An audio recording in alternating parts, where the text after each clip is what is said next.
everyone. Welcome to the Dreamcatcher podcast, a place where your dreams can find a voice.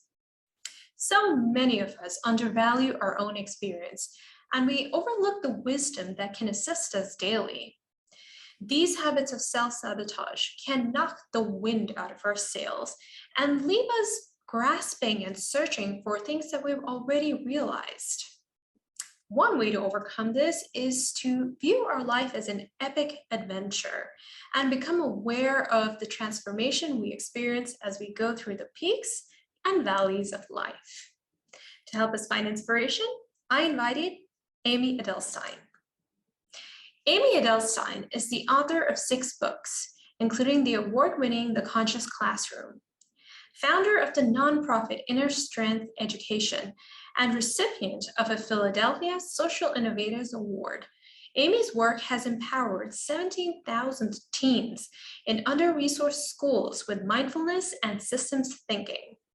During our conversation, Amy will share what she learned during an epic journey she took in 1983, when she journeyed to the remote western corner of the Tibetan Plateau in Zanskar, India.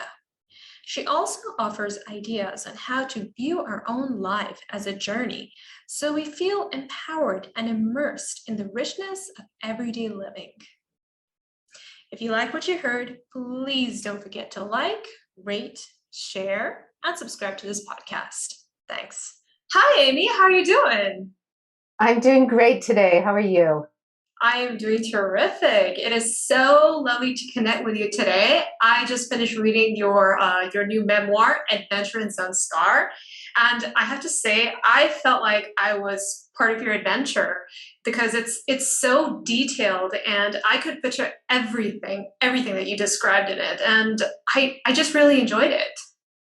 I love hearing that. The reason why I wrote it was I wanted to give everyone else a taste of the adventure that I had, and I wanted them to share in the delights and the insights and the people that I met. So it warms my heart to hear you say that. I wanted people to feel like they had been there, especially during that special time. All right, so I'm excited to discuss the book and also the wisdom and the epiphanies that you had during your trip, because there were many, and also how we can apply what you learned in our own personal adventures. So let's start by talking about your intention for going on this journey. What made you decide to go on this adventure to Zanskar, which was halfway across the world? I was always motivated from a very young age to seek that which had meaning and purpose. And I was always looking for people who seemed to know the secrets of the universe, shall I say, who seemed to be able to capture what was important about life. And those were the people that I wanted to see. Those were the places that I wanted to go to. And I found myself at the beginning of 1983 in India, which was a story in and of itself. But once I was there, where I spent the better part of 4 years, I spent a lot of time in the northern states of India, studying, doing meditation retreats, and also trekking in the mountains. I grew up in a city in America, and I just wanted to spend as much time as I could in the high mountains. They called to me, and being there is its own sort of retreat and meditation challenge. So when I went to Zanskar, I went because it's the oldest Buddhist valley in the world. It became Buddhist before Tibet was Buddhist. Some say as early as the 2nd century AD. It's not that well known, but what's interesting about Zanskar is it's a protected valley ringed by very high mountains. So life there had basically been unchanged for hundreds, practically thousands of years.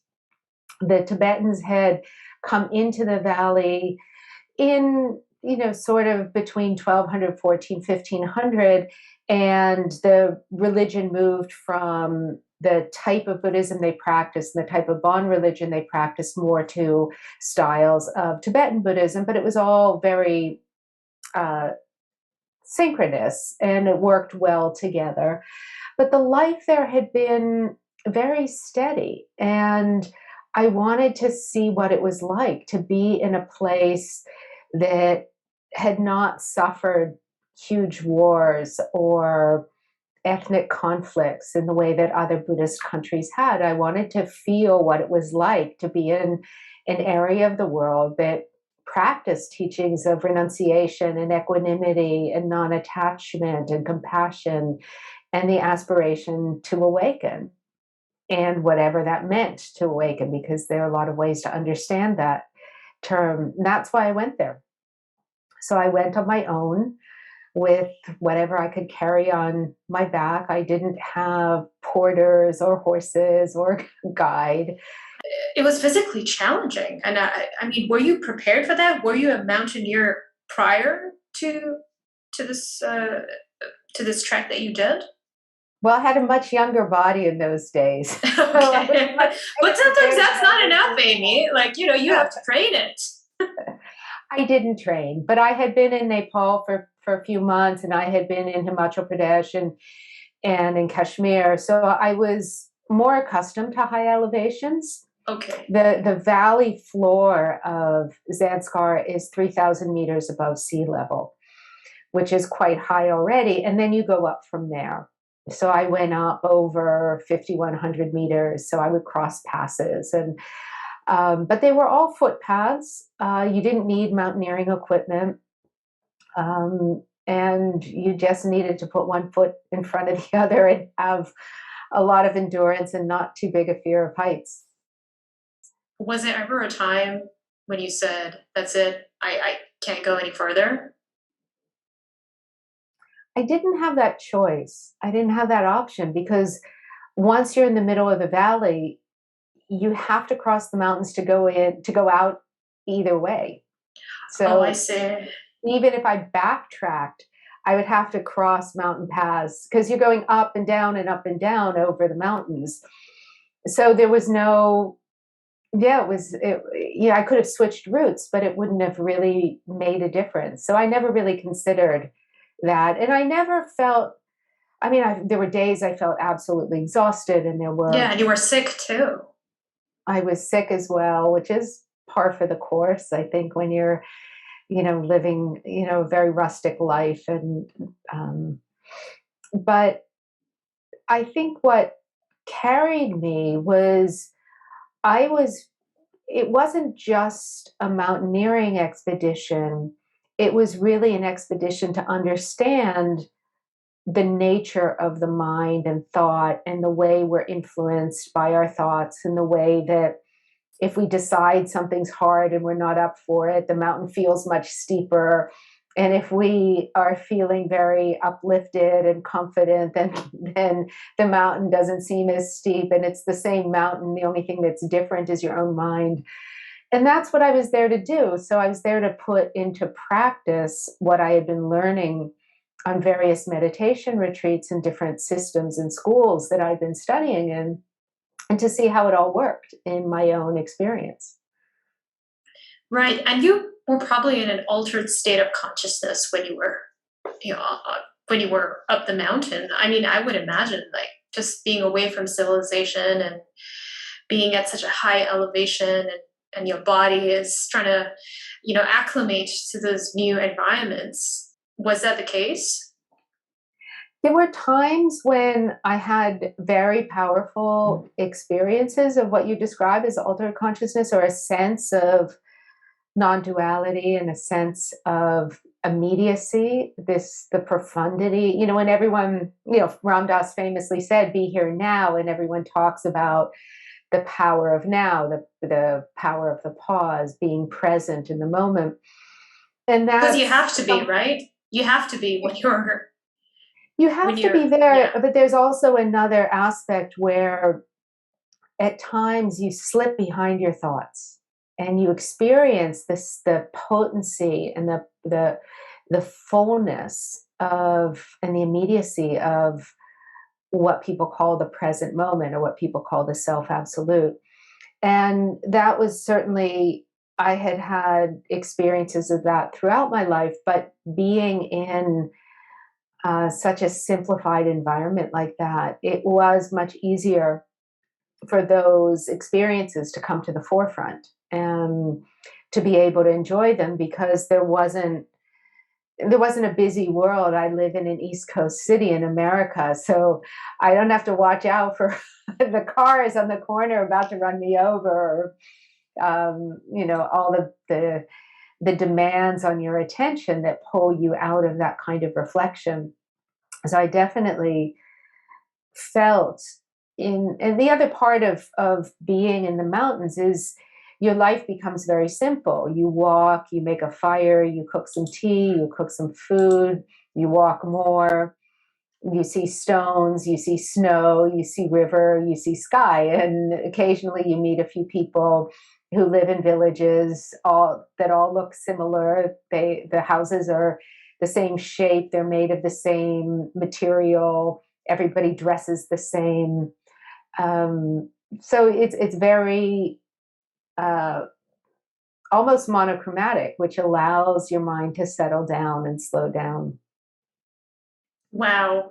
And you mentioned that you met people along the way. I'm curious to know what was your experience like interacting with all these people who were essentially so different from you, different cultures, different ethnic groups. So, what did your interactions with them teach you about the commonalities and the differences that we share as human beings? I really felt I loved the Zanskari people. I loved all of my time in the different states in India. So, um, but I particularly love the Zanskaris because the women and men are much more equal.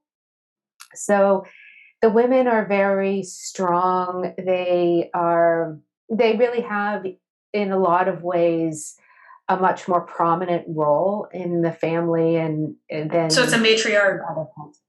It's not exactly matriarchal, but because through the monastic system, boys are much more valued than girls. Okay. But because it is a subsistence culture and they have many months of winter, which during winter, the Zanskaris often travel. So they take their horses and the rivers freeze. So they go up the rivers by horseback and they go as far as Turkey. And it's kind of amazing. So That's men can be far. it's very far. The men can be gone 3, 4 months at a time. So women can marry up to 4 men.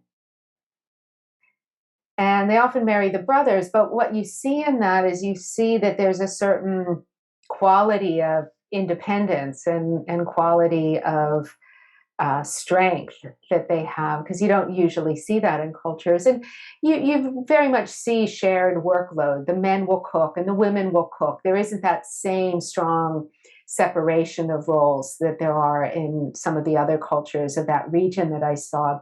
So I felt very at home there because I was a young woman who was very strong and independent and didn't like to be subservient to anyone. So that's why I went there on my own when I was 21.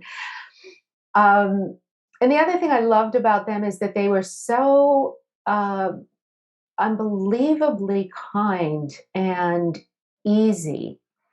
I know I spoke some Hindi, I spoke some Urdu, I spoke some Tibetan, and I spoke some very little Zanskari. So I was good at sort of figuring out what people were saying. Of course, I don't remember much of the language now, but I was able to get along with the families and understand the more simple things. And so we would have conversations. And what always impressed me when I was with families who were undergoing hardship, whether there were these two sisters, one had lost her husband and she was she was older. And she was very sad about having lost her husband. And the other sister was kind of very strong with her and was giving her Buddhist teachings and basically saying, look, we're all going to die. Everyone's going to die at some point in their life. Your husband was a good man. He had a long life. You have to let him go. If you grasp after him, you're actually going to prevent him from taking a better rebirth because you're going to be pulling him back to this earth. She's very firm with her sister. And I found that the depth of the Buddhist teachings was so interwoven in everyone's life in the way that they dealt with problems that it created a sense of equanimity and calm and a greater context for our life and understanding of cause and effect of the karmic repercussions of our actions. If we're greedy now, we're going to reap negative consequences in the future. And if we're generous now, it's going to help everyone. And that was just steeped in how they were. And that really taught me a tremendous amount. Oh, that's beautiful. And how many societies are like that nowadays? I mean, is Sanskar still like that? Is everything still intact? The I culture don't and think the so. I have purity of not their been back. culture? No, I have not been back. As I was writing the book, I watched, there were a couple of documentaries that have been filmed there since. And I found it quite sad that as they built roads, as more tourists went in, as the middle class in India started to travel more to these remote regions, the mechanisms of materialism and consumerism came with them. And in some of these more recent documentaries, I heard Zanskaris talking about how poor they were or how little they had, and I found out monasteries had closed and schools had closed because they were no longer sending one child to the monasteries and nunneries. And so within 30 years, or it's 40 years since I was there, but within the last particularly 20 years, the culture has really changed and not for the better. And it's not that modernization is always bad. I think that, obviously the Zanskaris can benefit from a lot that we understand about hydroelectric power and solar power so they can have warmer houses and running water, and they can build with passive solar principles in a way that would retain their native architecture.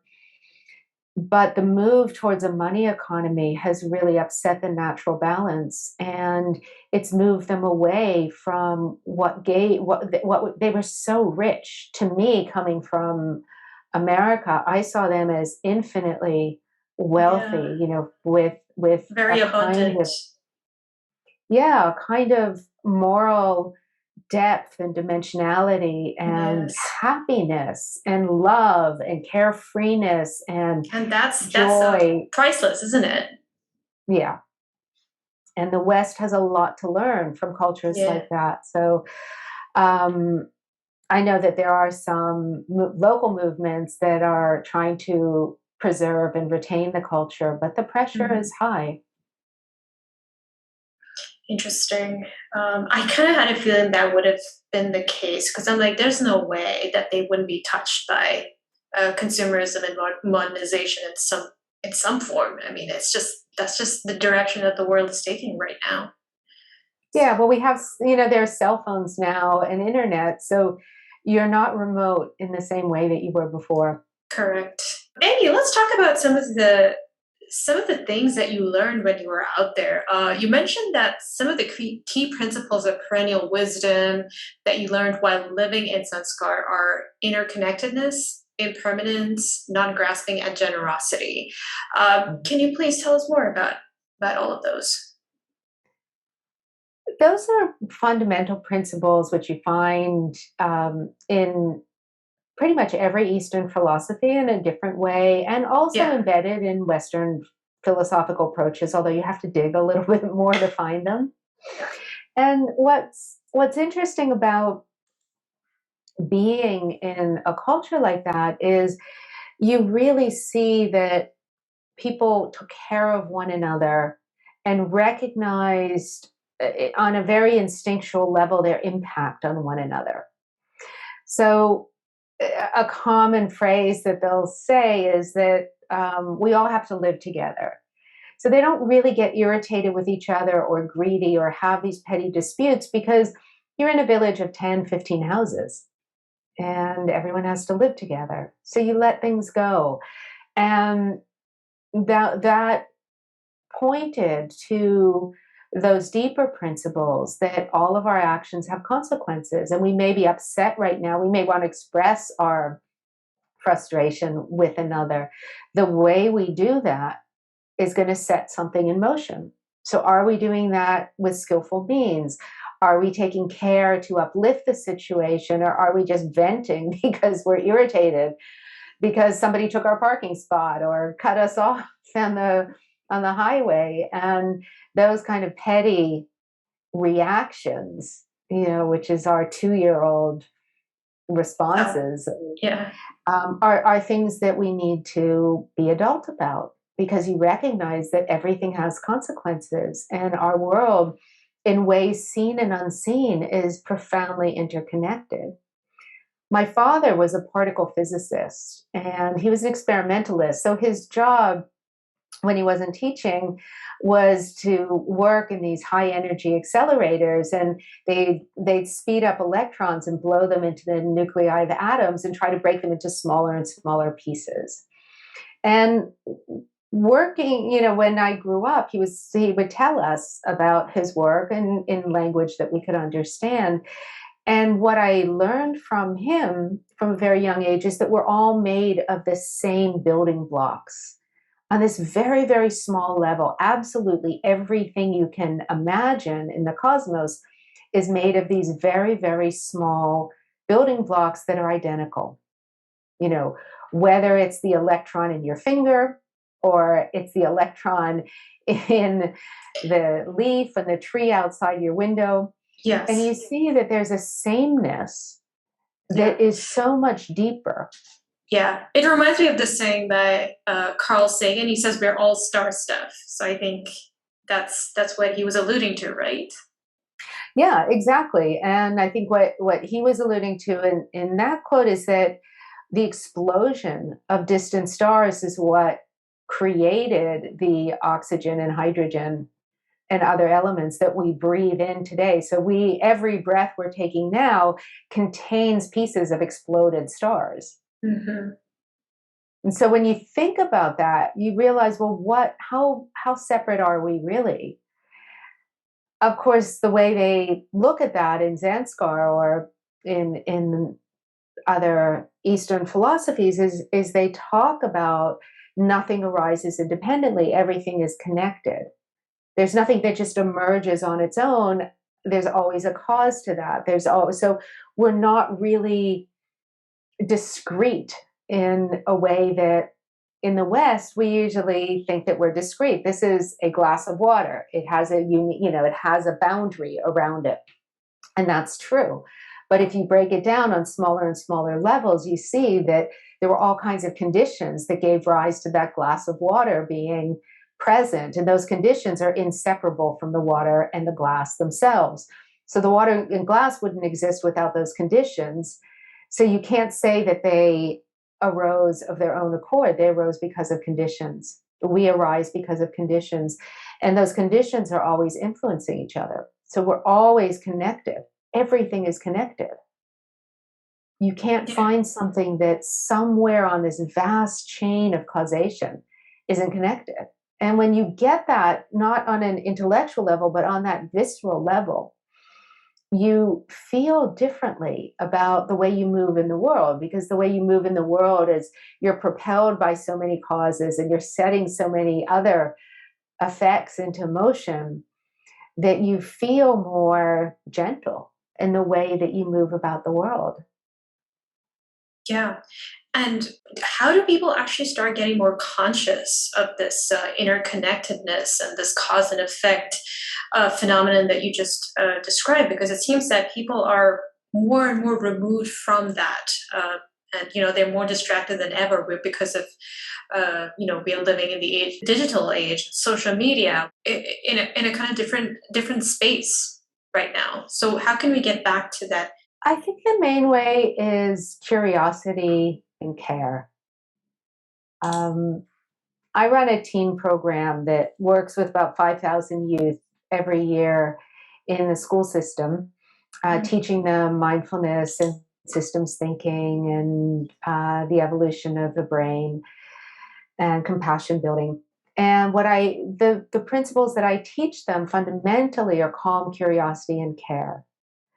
Because if we can settle down, even just for a short time, we allow our thoughts to settle down. We can start observing the nature of our awareness. We can start gaining objectivity on our thoughts, what makes us tick, what we react to.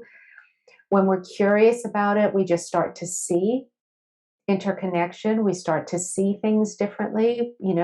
We awaken that innate human love of discovery and that primate capacity to just look at something with interest.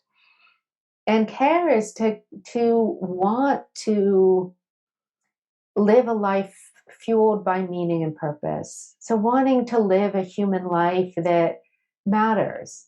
Not everyone has to save the world or, reverse climate change or lead the next revolution. It's not that kind of sense. It's that sense that however I walk on this earth, it matters. That it's so the human organism is miraculous. I mean, look at how our body works. Look at how our brain works. Just the fact that we see, that our eyes work, is amazing. I mean, how did that evolve? And you just stop and think about it. You go, what an extraordinary event.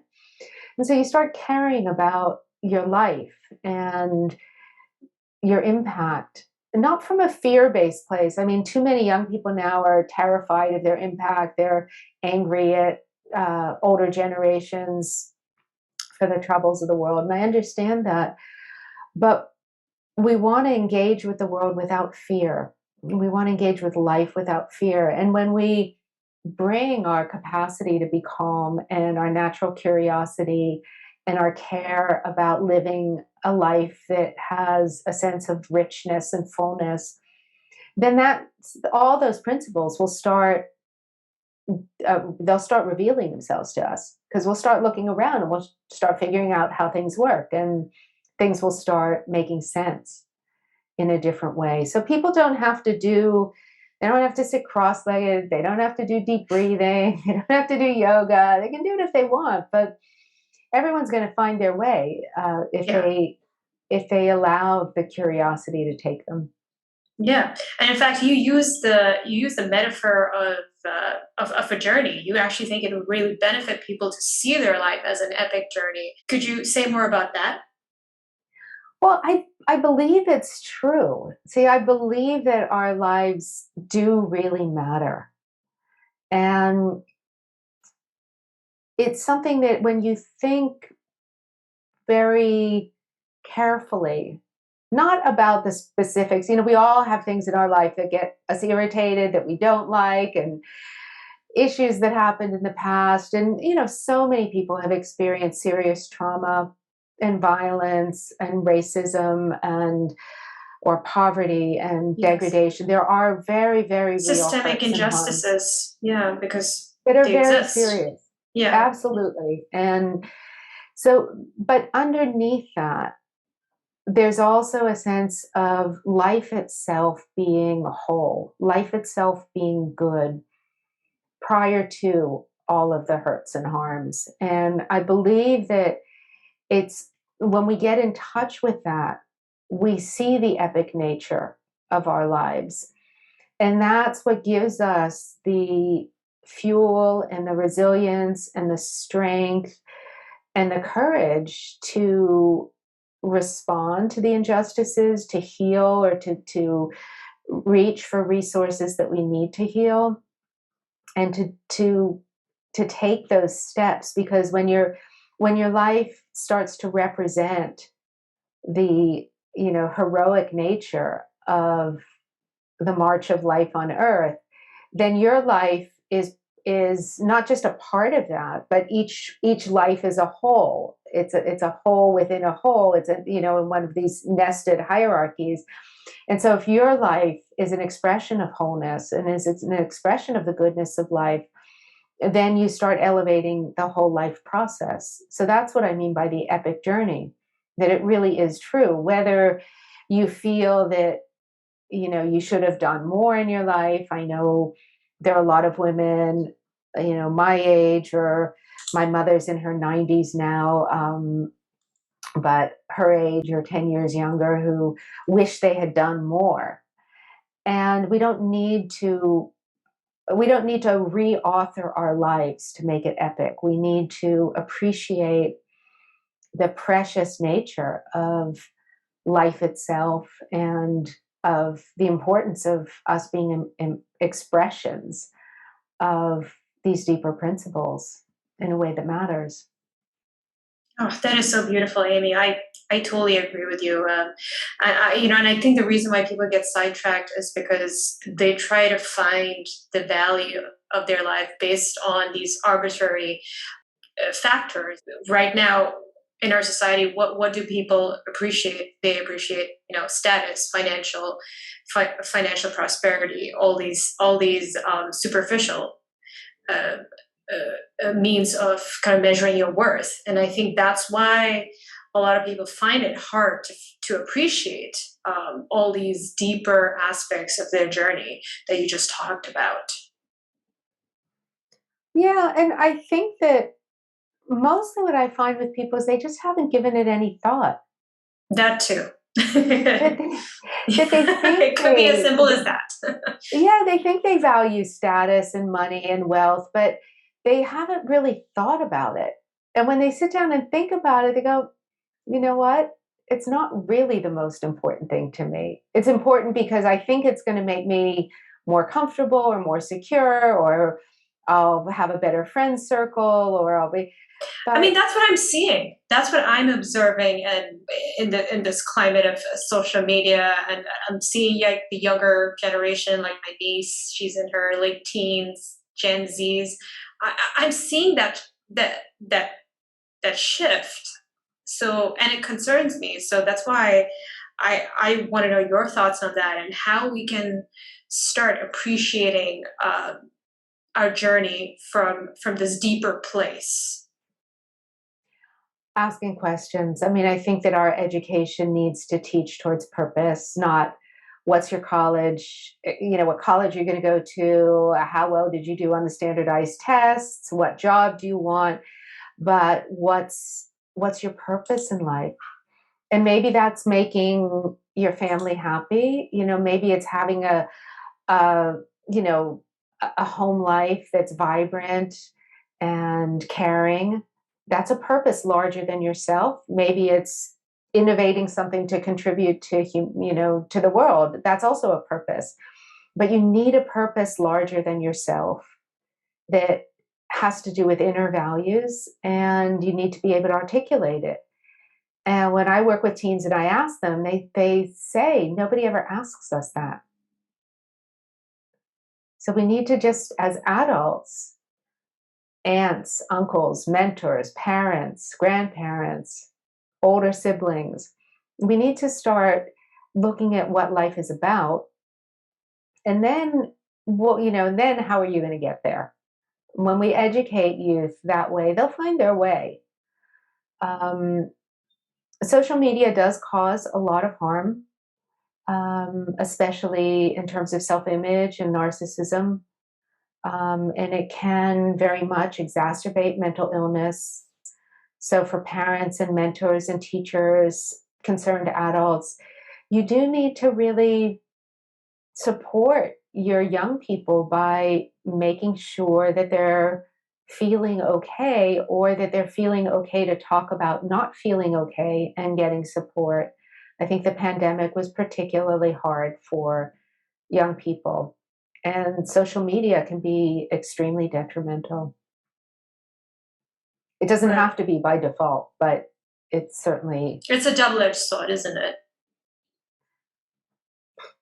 I wish it were a double edged sword, but right now, I think because of the algorithms and the greed of a lot of the parent companies, it's stacked against the kids. Yes. Yes, I totally agree with you. Yeah, it doesn't have to be, but they did a study of Silicon Valley programmers who actually work at the leading social media companies, And most of them who know the inside story, they keep their kids off social media until they're in their older teens. That's interesting. Mm-hmm. So they know what's going on. Um, Yeah. they know the secret behind the machinery, right? Yeah. And like I said, there's a lot of good being done there. We have an app, Inner Strength.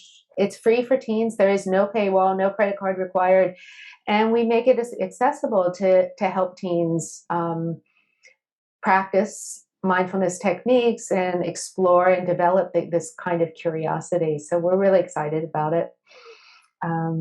Yeah. Great. That's great advice. And I want to end our conversation by asking you, Amy, what was your favorite memory of your trip to Zanskar? I know there are a lot of them, but which one really stands out to you?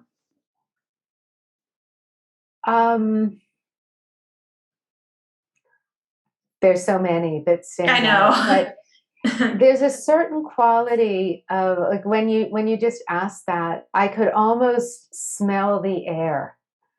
So there's a quality when you're in the high mountains where the air is so pure, and you feel that kind of, it's a metaphor for clear seeing. It's a metaphor for what they call in Tibetan Buddhism the clear light of bliss.